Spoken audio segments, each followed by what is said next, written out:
Have you ever wondered what goes through a dog's mind when they're left behind? I want to tell you a story about a dog named Rusty. He wasn't a fancy purebred, just a scruffy terrier mix with mismatched ears and eyes the color of warm honey. His world for 3 wonderful years had been a cozy apartment with a woman he adored. Her laugh was his favorite sound, her scent his greatest comfort. Music shifts slightly, becoming a bit more uncertain. But one day the laughter stopped.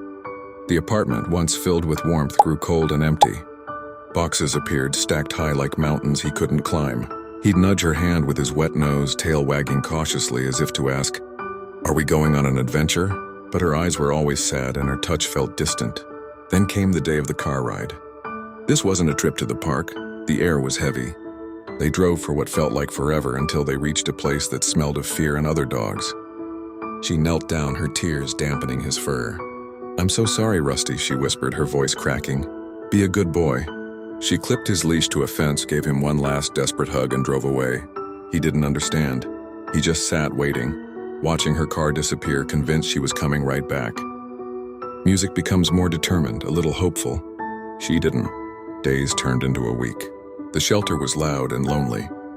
But Rusty wasn't a dog to give up. He was a good boy. He remembered her words. Every time a person walked past his kennel, he'd stand up, press his nose to the bars, and wag his tail as hard as he could. He'd look into their eyes, trying to show them all the love he had packed inside his scruffy little body. "Pick me," his honey-colored eyes pleaded. "I'll be the best friend you've ever had." He watched other dogs leave, their barks turning joyful as they trotted out the door with new families. He was always happy for them, but a little piece of his heart broke each time. Was he not scruffy enough, not cute enough? Was he too old?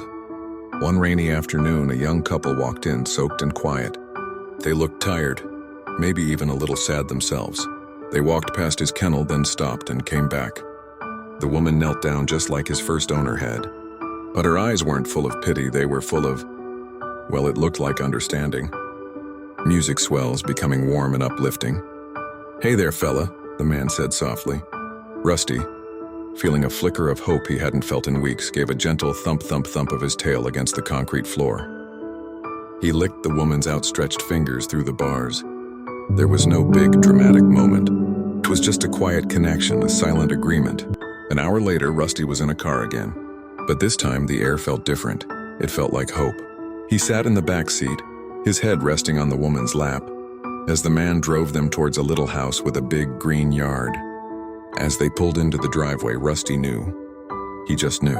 This wasn't just another stop. This was the end of the long, lonely road. This was home. He was finally home.